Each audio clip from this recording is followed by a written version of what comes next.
respected teacher, Professor Dr. Ayn Shrestha, my colleagues, my friends, students, and the family of Martin Chautari, family members.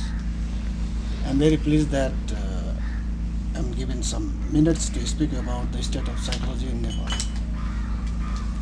And from the paper that was presented since this morning, it reflects some of the areas in which psychology is being developed or work are being developed.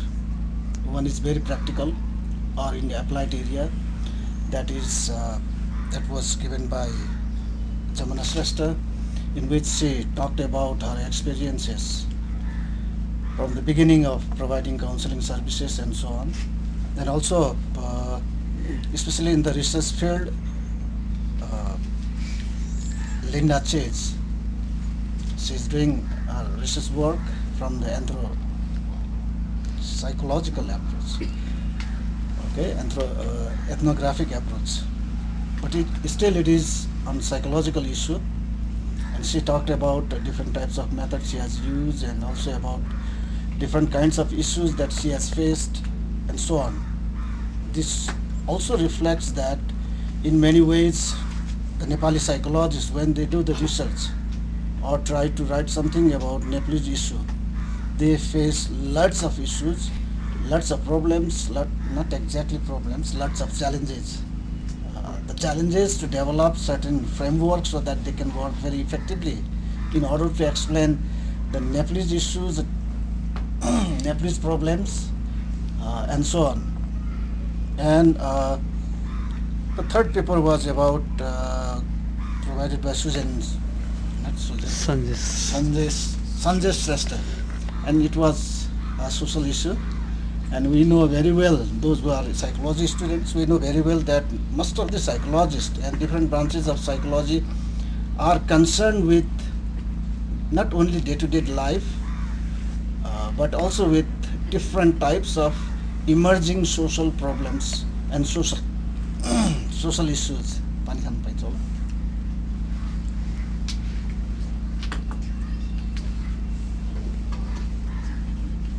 Okay, social issues, and that was reflected in a research conducted by Sushil Shrestha.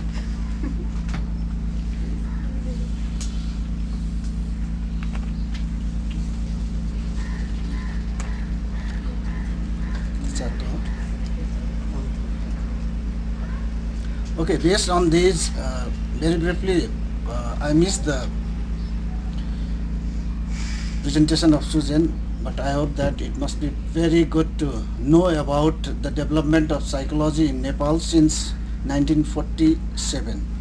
So, 1947. As Professor Shrestha has said, that it was started in Trichandra College as a part of Patna University. And psychology itself was a part of philosophy. There is a subject called mental philosophy in which psychology is taught.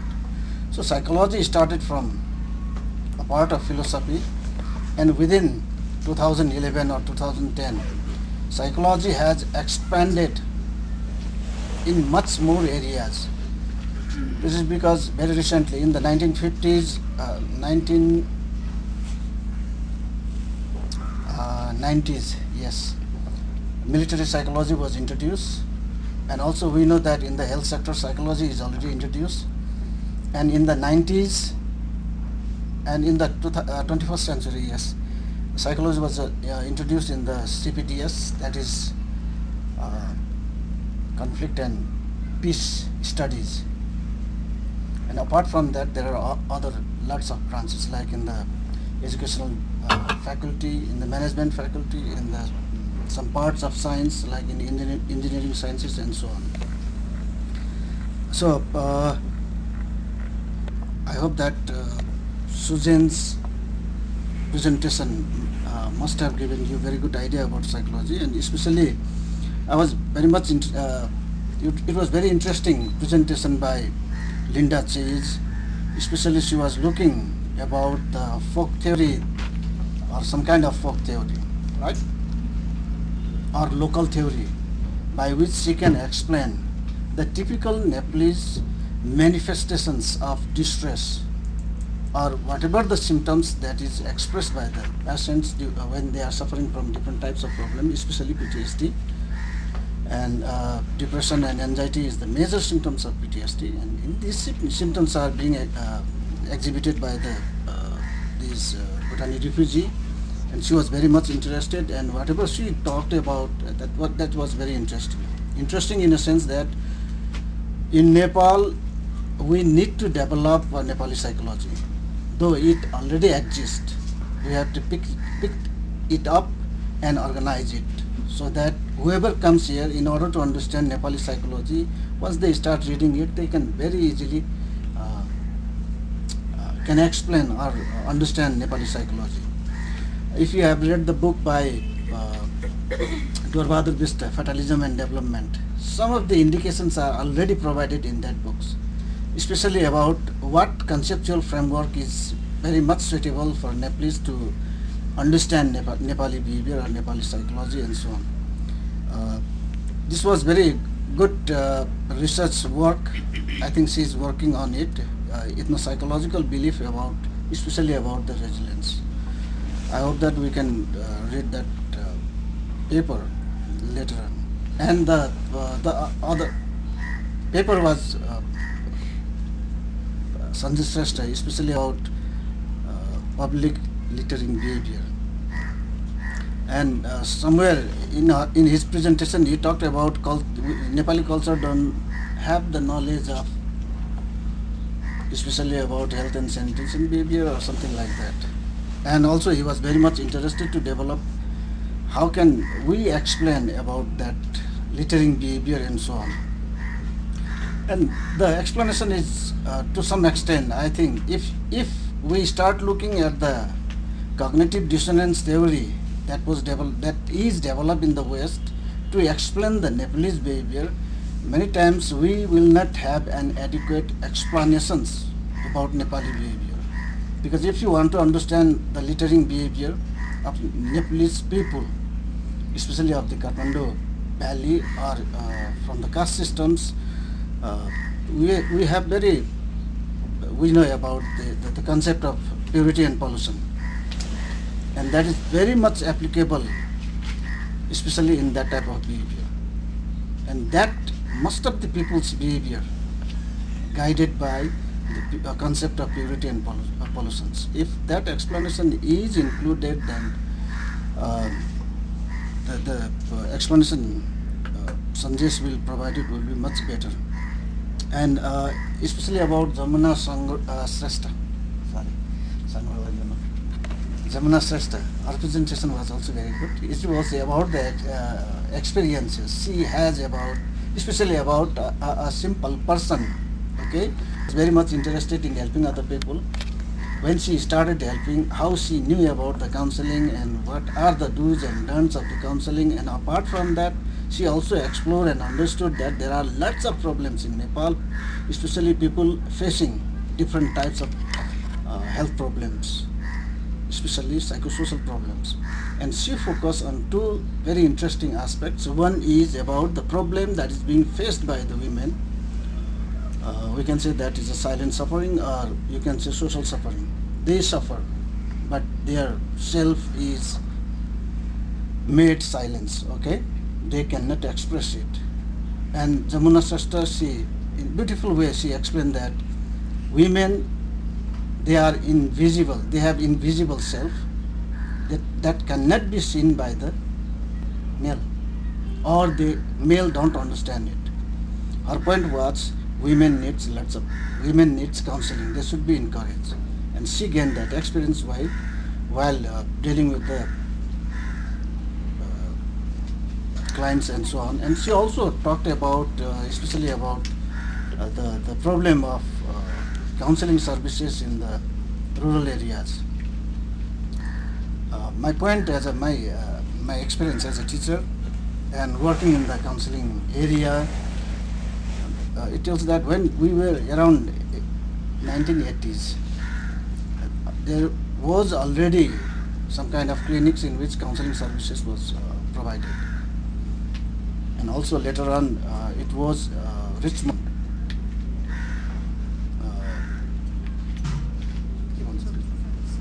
Richmond Fellowship Center. That fellowship center started 1 year's psychosocial counseling program, but it only lasted for 1 year. And later on, when CIVIC became very much involved in providing services, medical services, and later on they realized that simply providing medical services is not sufficient. They started asking for psychological or counseling services. Then formally, the Nepali psychologist started working as a counselor or psychologist in different NGOs. And CIVIC also established, CIVIC also run postgraduate diploma courses for 1 year, then it is stopped. But in between periods, there were lots of academic activities and research activities that is going on in Nepal, especially through Tribhuvan University. And let me remind you that Tribhuvan University is the only one university where psychology as a major subject is taught. It has bachelor level, postgraduate diploma level, master level, MPhil and PhD. And many people, the lay people, they say that psychology, as Susan has said, it's a women's subject or something like that, because most of the people, they don't know. Even the central department exists in the Tribhuvan University. The reality is that from the beginning, when master level was developed, the teachers, they only enrolled maximum of 30 students, because the students have to go for the intern, and 30 students was sufficient, right, sir? And that continued. But most of the disciplines, professors of other disciplines, they started talking, even the dean and other, yes, they started talking that psychology is a small department and it has very small students, number of students and so on. So when I became the department head at the central department, what I did was, from the medical sector also, yes, enrollment, or those who are interested to study in psychology from science and medicine. It was open. It was open earlier also, but last year it was around 75 students, and this year we target for 100 students, but it's nearly 80. If we open other faculties also, like social sciences, management and educations, there will be, my guess is 500 to 700 students will be in psychology. So psychology has no problem with the students. What is the problem is that we have to provide, as Professor Shasta has said, adequate skills and knowledge. Knowledge that is already provided, but from the new course we are very much serious providing the skills to the students. But the problem, okay, lastly, we have been thinking, and I have been thinking about where psychology should move. There is always choices for any disciplines, and professionals who are involved in the disciplines, they have to select one choices. The choice is whether to make psychology as a problem-solving discipline or puzzle-solving disciplines. And since the beginning, we have been trying to make it problem-solving discipline. This is because, like in almost all the developing countries, those disciplines have thrived, which has been very relevant to socio-cultural context and the development of the nations. The story of sociology and anthropology is same, because it has been very relevant with the national development. As a result, it's very popular. Psychology, though it is also like it has introduced clinical psychology and try to be very relevant, but the problem is that despite the fact that there are even now around 70-75 lakh of people suffering from mental health problems, still there are very few mental health professionals, and still it is not well recognized. So even clinical psychology is introduced, it is facing lots of problems of not being able to accommodate themselves in different areas because they are not wanted in a sense that as compared to medical treatment, psychological treatment is different. So they want quick relief, right? Within a short time they want relief. That is not possible. But since 1990, when CIVIC started working, what happened is that, and especially in 1996, when in the WHO, the paper was presented, especially about the case of Africa, where it was strongly recommended that psychosocial services for the children and women is very necessary. From that period, in Nepal also, it has been recommended that wherever the NGOs are working, especially with the women and children, psychologists or the counselor are very important.